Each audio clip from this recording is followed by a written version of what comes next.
आज का दंगल दुनिया में चल रही एक ऐसी जंग पर है जिसका बड़ा असर भारत पर पड़ने की आशंका है। इजरायल और ईरान की जंग पिछले 5 दिनों से चल रही है। इसके थमने के आसार नहीं दिखते, क्योंकि एक तरफ इजरायल ईरान के टॉप कमांडर को 5 दिन के अंदर मार गिराता है, तो ईरान मोसाद के हेडक्वार्टर पर हमले का दावा करता है। इजरायली पीएम ईरान में युद्ध के खात्मे के 3 टारगेट गिनाते हैं, तो ईरान अमेरिका तक को खामियाजा भुगतने की चेतावनी दे रहा है।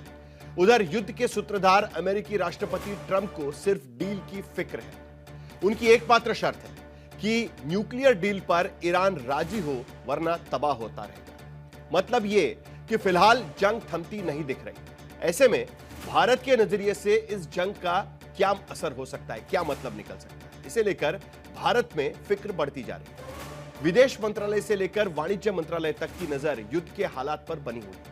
स्टेक होल्डर्स की मीटिंग भी बुलाई जा रही है। खुद पीएम मोदी अपने विदेश दौरे के दौरान साइप्रस में कह चुके हैं कि यह युद्ध का दौर नहीं है, क्योंकि एक तो भारत कहीं भी युद्ध का पक्षधर नहीं है, और दूसरा यह कि जो जंग हो रही है इन दोनों ही देशों से भारत के कारोबारी, सामरिक, रणनीतिक और पारंपरिक हित जुड़े हुए हैं।